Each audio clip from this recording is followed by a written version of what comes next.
a panel discussion on how to build successful innovation ecosystem, best practices from USA and Canada. And before we begin, I would like to give a short introduction on our panelists, and I would like to welcome them to this panel discussion. First, we have with us Mr. Benjamin Mark.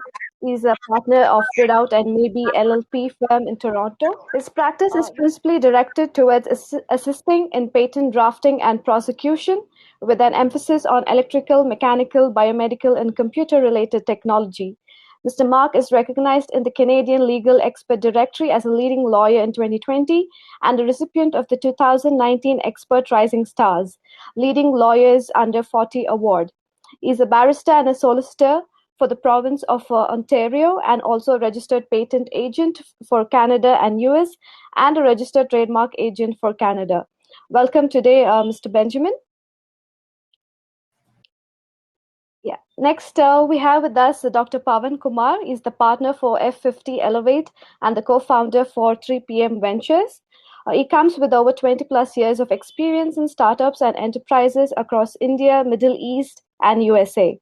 And he has funded multiple companies across USA, UK, and India, and specialized in business strategy, partnerships, sales, innovation, and driving change.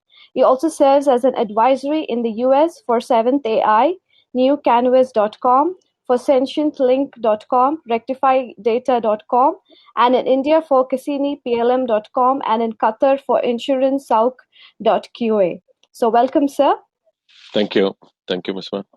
Yeah. And next we have Mr. Stuart Brown, is the CEO of PiCap Ventures Partners, a Canadian-based corporate finance and venture capital firm. Mr. Stewart is also the CFO of 3 technology companies and an investment committee member of the Ontario government-backed venture fund with $350 million in assets under management. In addition, Mr. Stewart is an instructor at the Schulich School of Business MBA and Master of Finance programs, where he teaches courses in venture capital, private equity, corporate finance, and entrepreneurship. Mr. Stewart has received media coverage on Bloomberg TV, the Business News Network, and so on. So welcome, Mr. Stewart, to the panel discussion. Great, thanks. It's good to be here. And last but not least, we have our moderator for today, Ms. Upasana Sharma, and a very familiar face at GCPIT. So she's the CEO and the founder of Investor Quotient Canada Incorporated, with expertise in law and venture capital. She's an expert in the Canadian Startup Visa program, and Ms. Upasana has successfully launched several global startup companies in the Canadian market. Blending her acumen for business development with a vast network of leading investors, business consultants, and top-notch lawyers in Canada, Ms. Upasana ensures that our clients have the necessary support, mentorship, and knowledge to strategically and successfully break into the Canadian market. So welcome back to another session with GCPIT, Ms. Upasana. And with that, the floor is all yours. Thank you so much, Mishima, for such a generous introduction. I can see that my camera is lagging. I hope my voice is not lagging. So just first of all, I'm really excited to be part of this esteemed panel. I have known Stuart, Ben, and Pavan for a long time. I think so. Together, they bring an extensive experience of working with startup. In fact, I should say they're active contributors to the innovation ecosystem for North America. That being said, without any further delay, let me start with you, Stuart. So as the theme is all about innovation and ecosystem, I would like you to let us know a little bit about, like, how do you define the innovation ecosystem in the Canadian and from the Canadian and the North American perspective? And if I can go a little bit more specific, what are the best practices in Canada for maintaining an, I would say, innovative ecosystem in Canada? Great, thanks, Upasana. So firstly, how we as Canadians define an innovation ecosystem, we look at it as kind of a cluster, like a geographic cluster, if you will. And within this cluster, there's a number of different players. There's universities, there's venture capital funds, institutional investors, individual investors, of course, the entrepreneurs, and a whole other slew of players that are service providers like lawyers, accountants, et cetera, et cetera. And the way that we kind of define this cluster or innovation ecosystem is that each player has a stake in the broader kind of innovation within the economic region that we're operating.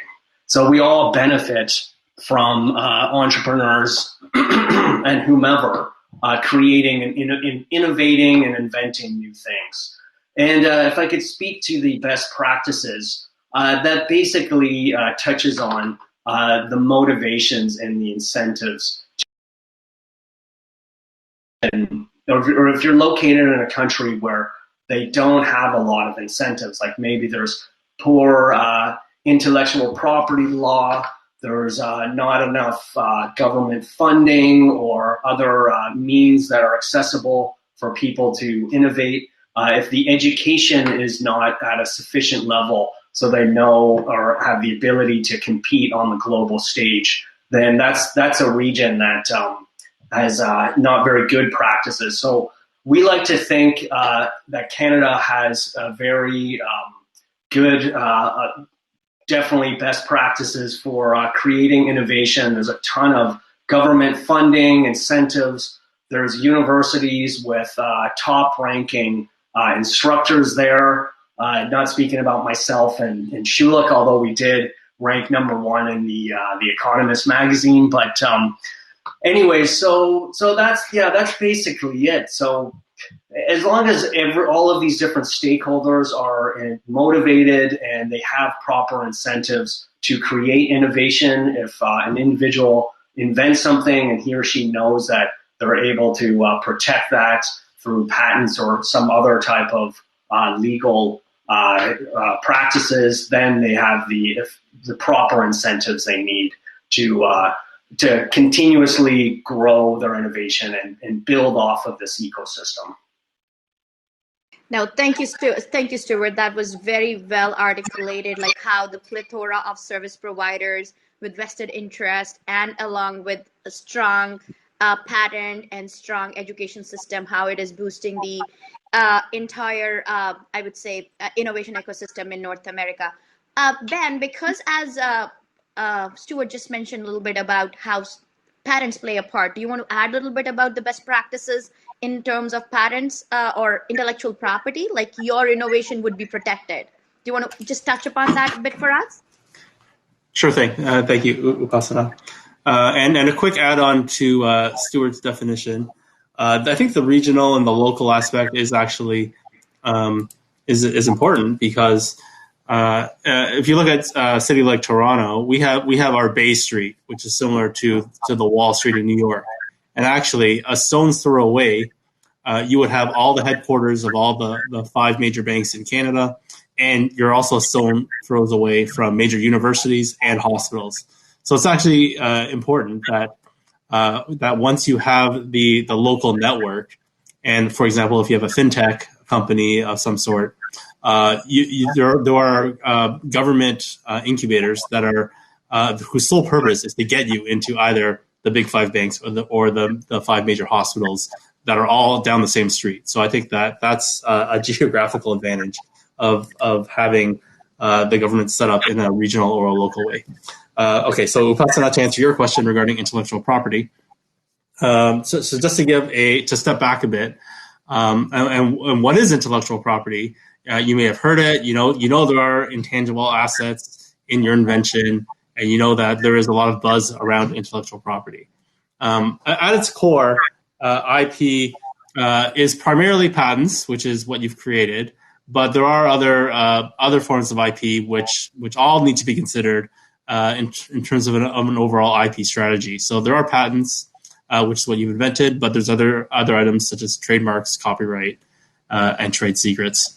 And everyone has a bit of confusion about what each of these things are. And you might say, I've invented a copyright, or I've trademarked my invention. So there's a lot of mixed things out there. You should definitely do a primer on IP. I'm sure YouTube or my firm's website has great IP 101 sessions that you can just really familiarize yourself on what you need to protect and what that gets you in the future, which I will be talking about later. But at its core, Canada, US, all the Commonwealth nations, India, they all have the IP and patent regime in place, which is very important, so that you're not losing what's truly your crown jewels of your company going forward. So these days, it's no longer an asset, a physical asset. It's always going to be an intangible asset going forward. So I think that's a good general overview, at least, of what IP is needed and the legal regime that's created for the ecosystem in order for everyone to succeed and protect their own monopoly of what they themselves created.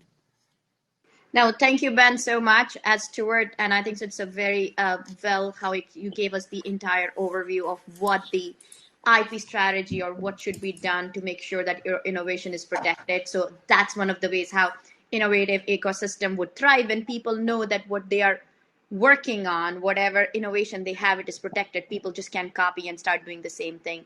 Actually, Stuart, as you talked about stakeholders, the things, and Ben, as you talked about the geographical location and IP, that gives me a very natural segue to ask Pawan this question this time. What do you think? They have both touched upon it, but what are the various steps that a government or an organization should take to create a successful innovation environment in a region? What they all should be doing? Yeah. First, thanks, Upasana, for having me on this panel. It's a great pleasure to join, experts from Canada and also to talk to large audience across the globe. It's a very interesting topic, right? Because US, Canada, and some of the European markets are seen as hubs of innovation. And it would be very useful to share some of the learning, some of the insights, and also some of our own experiences here. So, on what steps can be taken to successfully innovate, I think Stuart covered many points, but I just want to highlight on a few additional things. Whether we like it or not, the biggest trigger starts with the government. Any innovation, if you see globally, the governments have been a very active players through their policies to trigger this innovation. The policies which are directed at education, industry, labor laws, safety in communities, housing. These are the triggers which helped the entire industry and the innovation ecosystems to grow there and become phenomenally large.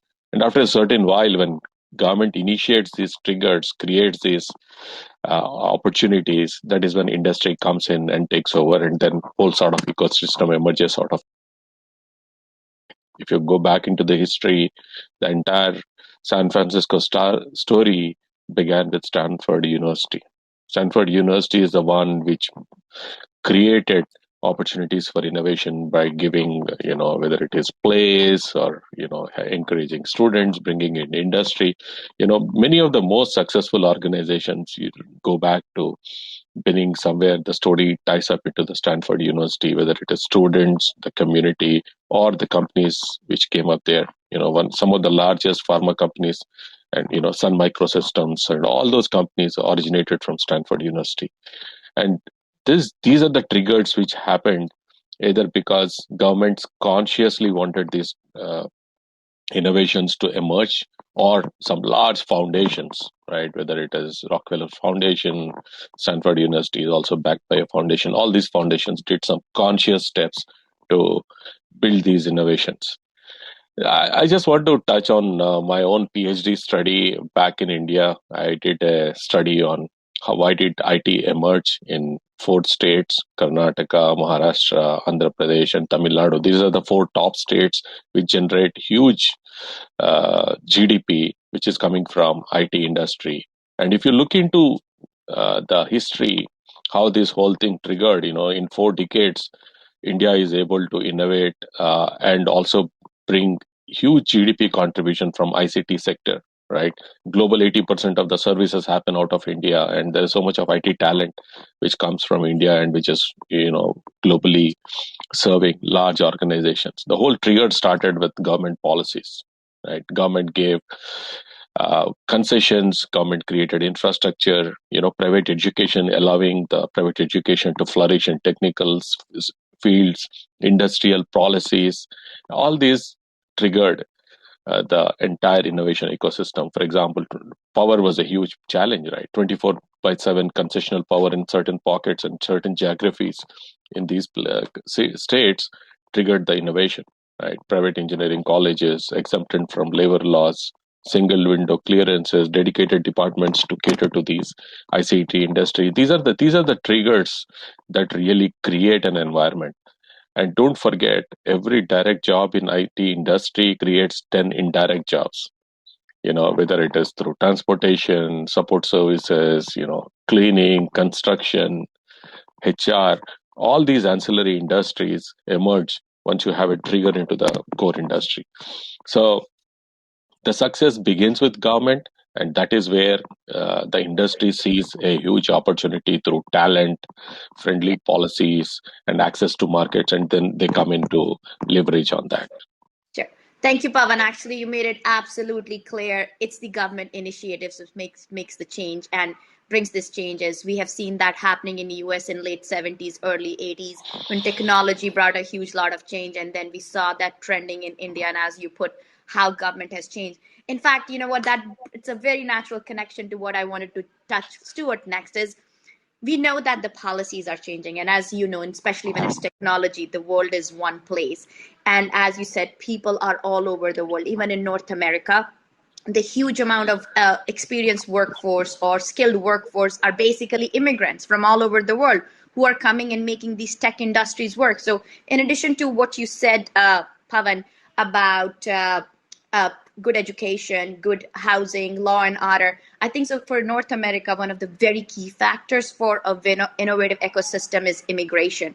How to get skilled people, how to get good companies from the other parts of the world into North America so that could be nurtured. Just adding on to that part, Stuart, as we see that the US is pivoting a bit, it could be a political scenario, whatever it is, but there is a going huge buzz right now that Canada is now becoming a sought after destination for the innovative startups. In fact, as Pavan just said, it's the government initiative. There is a significant trust by the Canadian government to support the startups with innovative businesses. And I think so one such very important program which has become a very popular all over the world is Startup Visa, and you're in the midst of that program. Can you please share some insights on what the Startup Visa is and how angel investors or incubators and VCs have been chimed in by the government to nurture these startups, and how this initiative is going like by leaps and bounds to promote an innovative ecosystem in Canada? If you can touch upon that, that'll be great. Yeah, absolutely. Well, I think the government is realizing that the best way to grow an economy from an employment and GDP standpoint is through small companies, like small and medium-sized enterprises. And there's the population of Canada is obviously not quite as high as the US. So they're very much motivated to bring the best talent and the best opportunities into our country. And as you touched on, there is a huge buzz around Canada for companies to relocate here and start their businesses, because from Canada, especially Toronto, they have a direct line of access into the US. And in fact, they could really conquer the entire North America by being located here. Canada is actually ranked third in the world for the venture capital and private equity investing index. So we have a very robust investing ecosystem here as well, where we very much support the entrepreneurs and kind of help them grow. And so in regards to this Startup Visa program, this is a program created by the federal government that really provides a fast track for entrepreneurs located anywhere who are inventing something and creating a business model that could be applicable for the North American market, where they fast track their ability to immigrate here and get their permanent residency, which is way better than a lot of the other immigration programs out there. And you touched on, comparing Canada to the US from an immigration standpoint. It's a lot more difficult to immigrate to the US. A lot of people are apprehensive of moving there because the competition is through the roof. Also, the crime rate has been escalating substantially. Hopefully that won't continue to do so. So often people from other countries are flocking or trying to move to Canada to get set up here and create the foundation that they need in order to kind of expand throughout the entire continent. Thank you so much, Stuart. That was a great overview. In fact, Startup Visa, it's anybody who has an innovative business and can actually create a global business. Canadian government has opened their doors for those startups. In fact, startup is a misnomer. Anybody who is a growth stage company too can enter Canada. And as Stuart put it very well, Canada is now the base to enter the entire North American market with a very stable banking system, good law and order situation, and easy access to the US market. In fact, Ben, that takes me to the next question for you is when you're moving from one country to another, you have done your innovation, you're either planning to commercialize it or you're planning to take it to the next level. What is the right time to make sure that your innovation is secured and that you should actually start now protecting your IP, take the steps, you have MVP or when you're commercializing? If you can put a little bit light. Yes, thank you, Upasana. So hopefully everyone can hear me. So when is the right time to apply for patents? So there's a few considerations that need to be looked at. So the world has moved to what's called a first to file system. So it's great that you've created something new and inventive, and you may have stored it on your cloud server or on your GitHub account, and or kept it as a trade secret.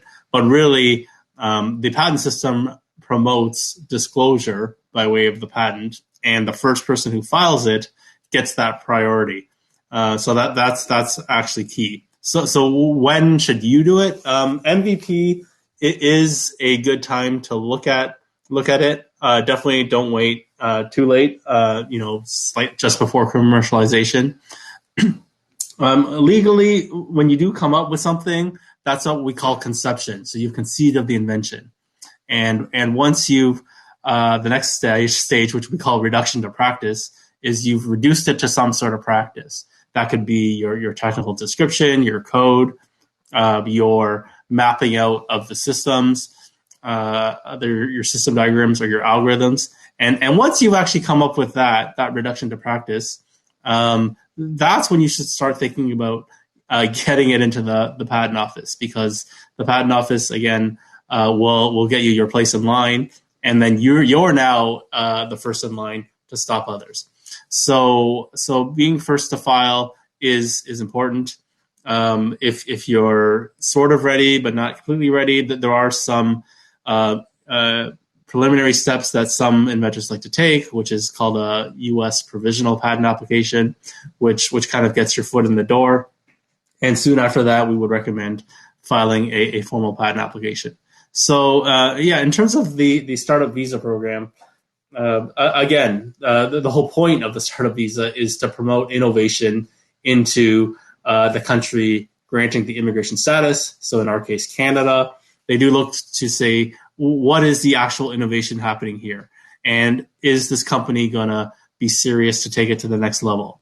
So if the company is not filing a patent, then there may be a bit of skepticism as to the seriousness and the actual technical merit of what's happening. So if the own founders don't believe that it's worthy of a patent, then why would the immigration officer or whoever or the angel investor want to partner with you if you yourself do not believe that there's any technical merit here? So that's something that we really try to emphasize with our clients, especially through the immigration program, is that where is the innovation happening here? What's your competitive advantage? And at the end of the day, these will be your crown jewels again that you can promote, add value, stakeholder value, especially to your investors and your co-founders, and your clients as well. Your own customers may appreciate that you yourself have protected yourselves so that there are not all these other incumbents or other players coming in to disrupt your own company, that you have some stability there. So I think for all these reasons, patents definitely has to be taken a serious look, whether it's even a patent search or the U.S. provisional patent application process, just to get things started. I think all of these considerations are very important to at least know about it. Again, YouTube or these IP 101 sessions can let you know what is a patent. And people are always asking these days, is software patentable, and is machine learning patentable? So these are definitely serious questions that we may have to leave for another day. But those are 9 out of 10 clients are always going to be asking these questions. So you should familiarize yourself with the ecosystem. And there's a lot of misinformation out there regarding software patents and machine learning patents. Thank you so much, Ben, for giving us pretty, I would say, in-depth overview of what needs to be done, when and how patents should be filed. Because you know what, I always believe patents and innovation goes hand in hand. So right now we have talked about government, we have talked about law and order, we have talked about basic necessities. We went into talking about the electricity as well. We talked about immigration and patent. I think so. One of the things which we are missing here is one of the driving factor for anything to survive anywhere is the market. That's a free flow thing, and without, if there is not enough market, the whole ecosystem, or whether it's innovative, it's going to crumble. So Pawan, I'll rope you in at this time. If you can help us to put some light on what role does market conditions play to enable the success of innovative ecosystem, like what market roles play, and if you can give some examples from the US perspective, more specifically markets and how they have changed and how they are promoting the innovation ecosystem. Right. I think markets play a very significant role in encouraging innovation, right? For example, if you look into US markets, take, for example, San Francisco, California, right? Every IT company wants to go there. Every innovative player wants to be there because there is a huge talent pool. There is industry there, and there is investors there. And also there is a very well set ecosystem to not just grow the company, but also acquire talent and get financing. And in addition to that, also to get a global brand directly from one part of the world and then get recognized globally. So markets play a very significant role in encouraging innovation. And markets need to be very friendly, not just in terms of helping industry to come and grow, but also in terms of providing opportunities to scale their own product services, and also to create an environment where the talent within the organizations, within the companies, are able to benefit from the ecosystems that are existing in the markets. For example, mobility from one company to another, right? And startup ecosystems, most of the talent in large companies are always looking for entrepreneurial opportunities. They're not bound to stay for their lifetime into these organizations. So they want to go to those places where there is an ecosystem where their own entrepreneurial opportunities, entrepreneurial zeal can be realized. And also universities, right? Markets have great universities. That's where the talent tries to go because they want to constantly innovate and constantly upgrade their own knowledge and skills. And the last thing is investments, right? Where there is a strong investor ecosystem, whether it is angel investors, VCs, or funds, or family offices. That's where most of the talent want to locate, and even the industry want to locate, because they can get quick recognition and quick funding to grow their own products and services. And finally, I think if you look into, for example, let's take example of California. California has some of the highest taxes in the US, but still most of the companies globally want to go to San Francisco, Bay Areas, because the way you can grow there, your cycles are shorter, your valuations are high, and your opportunity to get funded and really be successful is also very high. So that's where the markets really play, not just in terms of access to infrastructure, talent, and investments, but also in getting that ecosystem which is really needed to scale the innovation. Perfect. No, thank you, Pavan. That was such a valid point made. In fact, I would now actually like to change a gear a bit. We have talked about government. We have talked about the North American ecosystem from perspective of what universities are doing, what a law and order, what everything is doing. But one of the very key factors, which might not be there in some of the other continents, is that the North American ecosystem is backed by a very strong immigration. The best talent from all over the world, be it an individual or companies, which move into North America and start there and then try to make North America as their global base for the launch. Things are changing, obviously. Southeast Asia, South Asia, and even Europe is picking up, but still, everybody would agree that predominantly North America is the market which has most of the companies which have global reach. That being said, we know that we have good innovative system here because the government is backing, education is good, strong IP is there to protect your innovation. But still, when you enter this market, there are several barriers. You find barriers. And Stuart, I'll bring you in on this. What do you think are those barriers for entry for players who are planning to move into the North American market from the other markets? Is it like if they don't have the right local network? Because as you said, in California, you need to raise money, you still need the network. And if those are one of the reasons, those are some of the barriers, if you can explain. And then if you can also touch upon, Stuart, for us, like how incubators like yours or VC group like yours, which are now backed by government to support these innovations under the startup visa, are helping these players to overcome those barriers.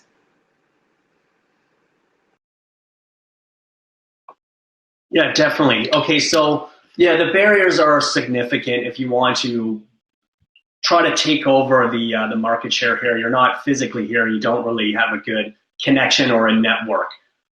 People like to deal with others who they're a little bit more familiar with. So and also Canada, the culture here is very risk averse. So they prefer to work with companies that are actually located here because it gives them a lot of reassurance.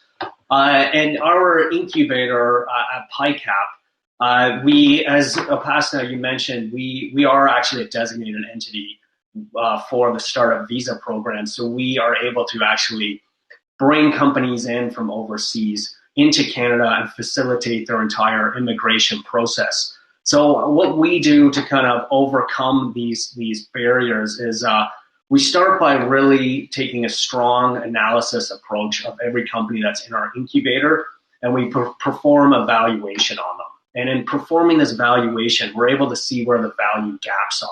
And oftentimes it is like gaps within their ability to access different markets, whether it be having individuals on their team, advisors that have a network into the markets that they're trying to expand into, or if it's someone possibly like Ben who could provide intellectual property guidance that is a fit for what the investors are going to be looking for here. So there's a whole myriad of ways to analyze a business and uncover all of the reasons why the things that are preventing the company from really reaching its potential.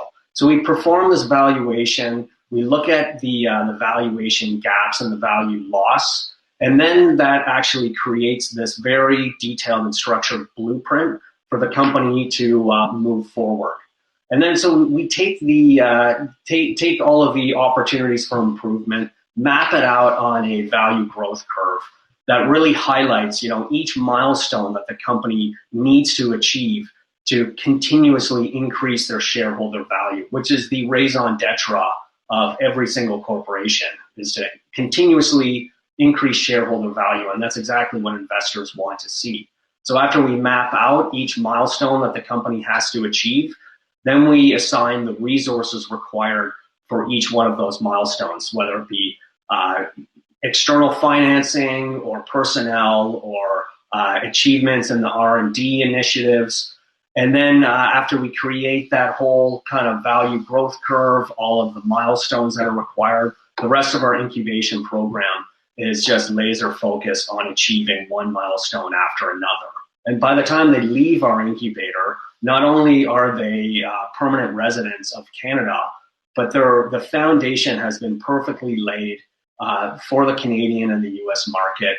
And they're well on their way to reaching exponential growth and getting the financing they need as well. Perfect. Thank you so much. Now we were just looking from inside when somebody is moving into North America, be it US and Canada, the barriers they face. Now I would just pivot it a bit. Let's look from the other side, the innovators or the startups or the companies which are planning to move into North America to be a part of very innovative North American ecosystem, be it US and Canada. Pavan, I'll ask you this question. What do these companies, because you've been on both sides of the globe, what do these companies, these entrepreneurs, or these innovators look for when they are choosing where to locate to which innovation hub? Now, be it San Francisco, as you mentioned, because they get good valuation. But what are those key factors which drive their decision where they are going in North America to the right innovation hub, the ecosystem which is going to support their growth?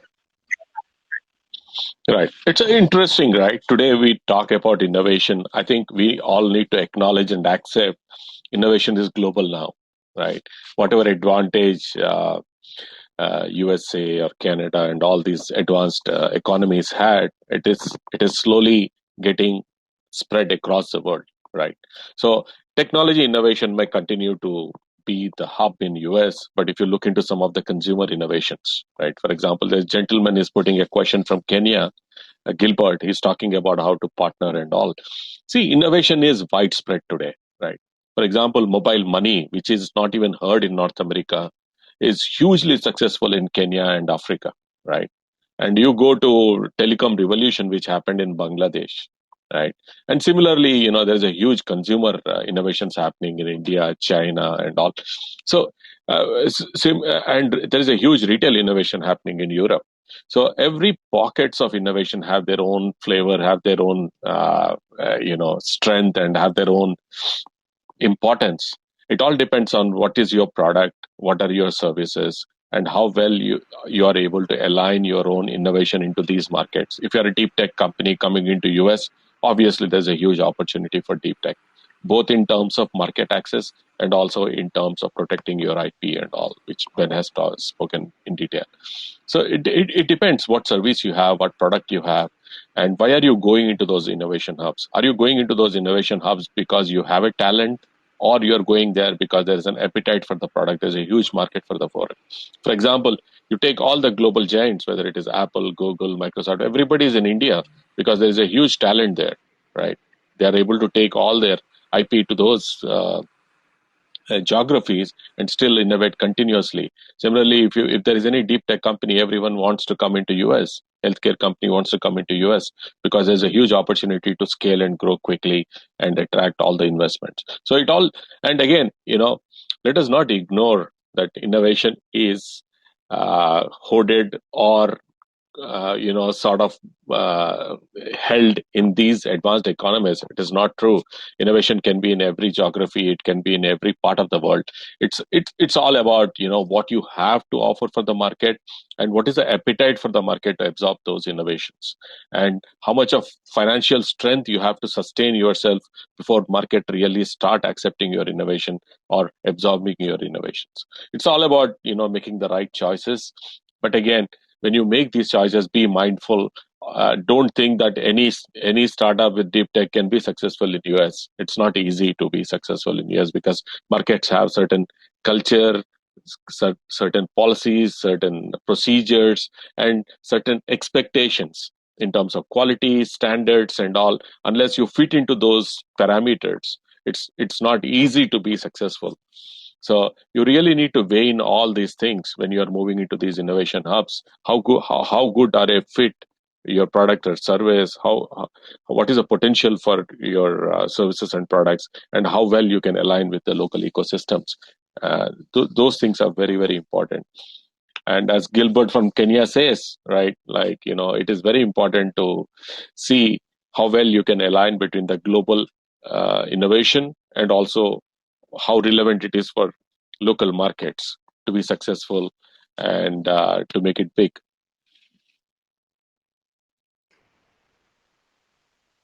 Thank you so much, Pavan, for putting a light on this. That was very, very useful. In fact, Ben, I would like to bring you on in the discussion at this point after we have known how they make a choice where they want to go. How do you think somebody has overcome the barriers? They made a choice. For example, they're moving to San Francisco or they want to move to Canada.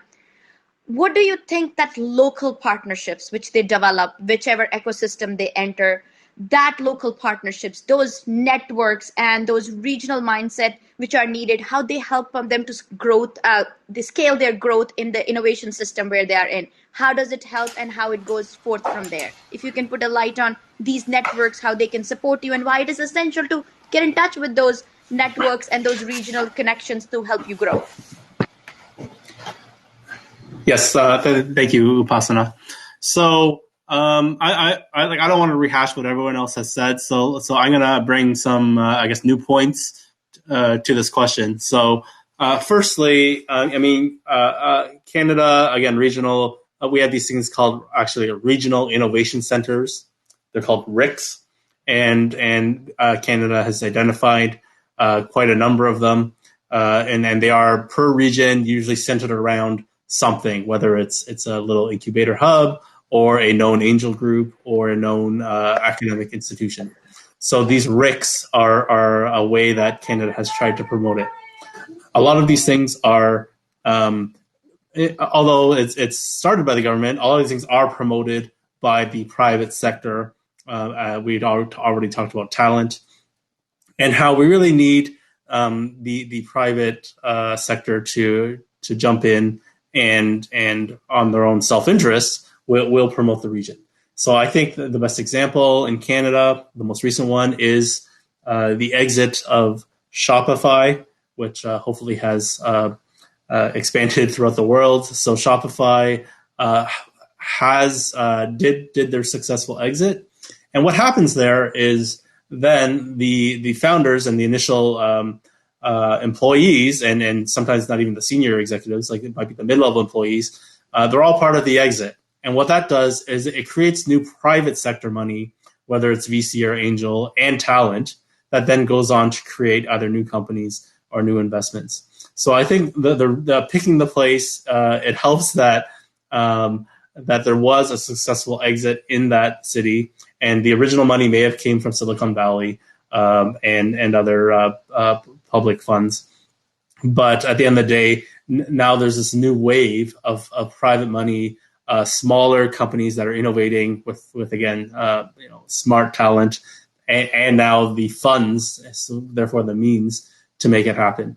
So I think that sort of selection is a little easier said than done. You can identify where these pockets are starting to grow. On the other hand, it actually works the other way as well. So if there's a large engineering company, Canada has some of these as well, where a large high-tech company, in our case it was a telecom company, either goes bankrupt or is not doing well. Again, there's a lot of top talent, top executives that then spin out. And whether that's starting their own companies or because they're executives, they have the financial means. So even if you identify the failures, a large public company may have failed, but then because there's a lot of departures, then again, those founders are top-notch, both business-minded and technical engineering-minded, and they can actually start up the new ecosystem. So once you've identified those, then that's actually a good choice, and hopefully sheds a bit of a different perspective on what has already been discussed today. Sure. Thank you so much, Ben, for putting this. And I think so we have covered most of the ground that we thought of covering. Just we have one question from Gilbert, and I think so Gilbert is joining us from Kenya. Thank you. He has a comment first for us that can you hear me? It's just showing that I'm mute. Can you hear me, Mishima? We can hear you, Ms. Upasana. Yeah, Please so go the ahead. Gilbert, you have a comment that you believe that small enterprises and partnerships globally will increase more innovation for sure. That's how ecosystems grow, the partnerships. And the other question you have, what are the ways of partnering each globally?